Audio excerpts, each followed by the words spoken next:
When I meet a couple to learn who they are, there's usually a crazy story or an epic occurrence that got them together. Chelsea and Nick's story isn't quite like that. Theirs is more of a classic tale of finding one another and fitting from the very start. Except there was a very big obstacle ahead, an ocean.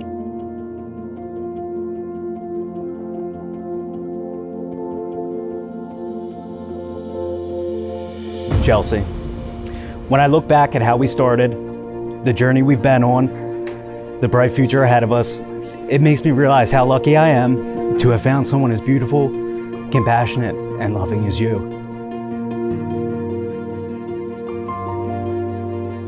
Nick, from the moment that we met, there was an instant spark. It was not ideal timing in our lives to meet, but I believe it was fate. In our first few years together, we made amazing memories, although they were also the hardest, being thousands of miles away from each other.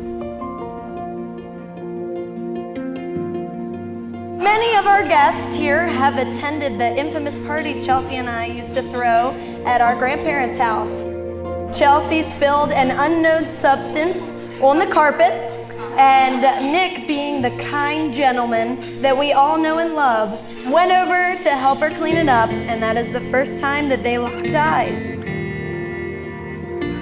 But something beautiful happened that night as our couple started talking. They connected and realized in just one night that there was something very special about one another. For their next encounter to be long distance. Nick was serving in Afghanistan, making it almost impossible to get in touch on a regular basis. That had to be the hardest time for the both of them, and I think everyone in here can agree that that right there is a true testament to their relationship and shows how genuine their love is for one another. From video chatting for hours a half a world away, to buying our first home together, our story is anything but ordinary, and I wouldn't have it any other way. You're the person I waited for, and you were so worth the wait.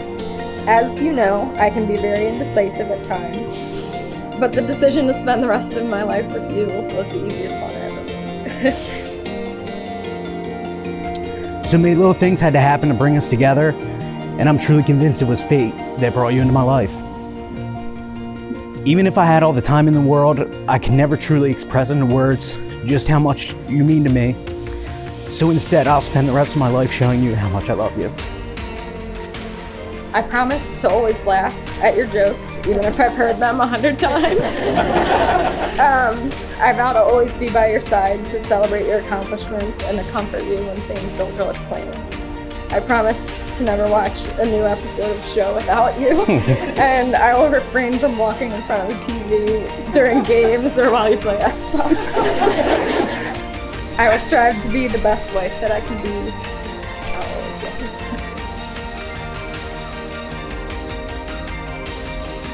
And as all of this has been said, and as all of this has been witnessed, it is my celebrated honor to officially pronounce you as husband and wife. Nick, please kiss your bride.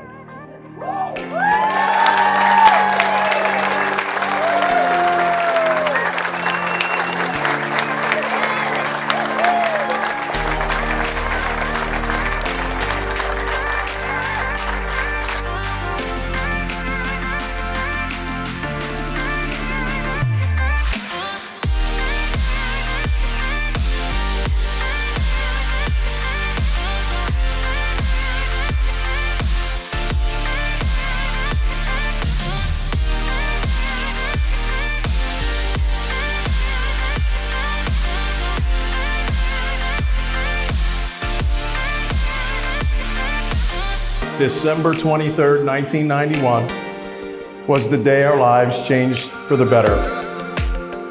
From that first day to kindergarten, me crying like a baby, dropping you off there. From the best Christmases ever to becoming a teacher until today. You've always made me so proud to be your dad. And I have one quick little story. Chelsea used to perform a piano recital at our house, and one of the songs she played was "A dream is a wish your heart makes" from Cinderella, which sums up the way I feel about her. Chelsea, you are my wish. You are my dream come true. I love you, sweetie.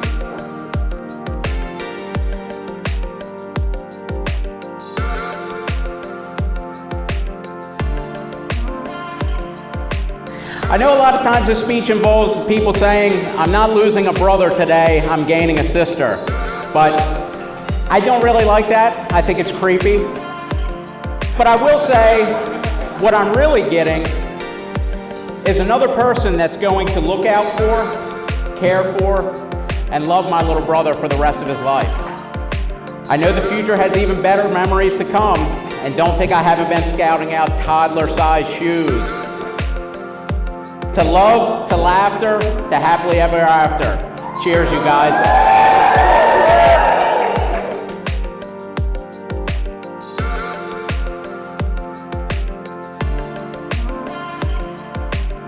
Chelsea, being your little sister, I've always looked up to you, and I wanted to be just like you.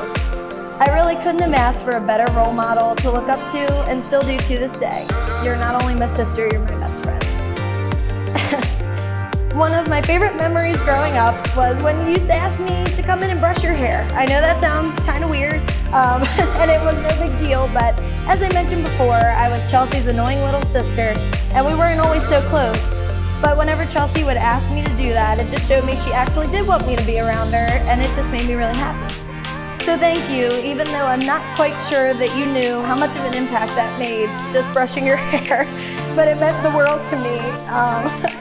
Thank you for being the best big sister any little sister could have.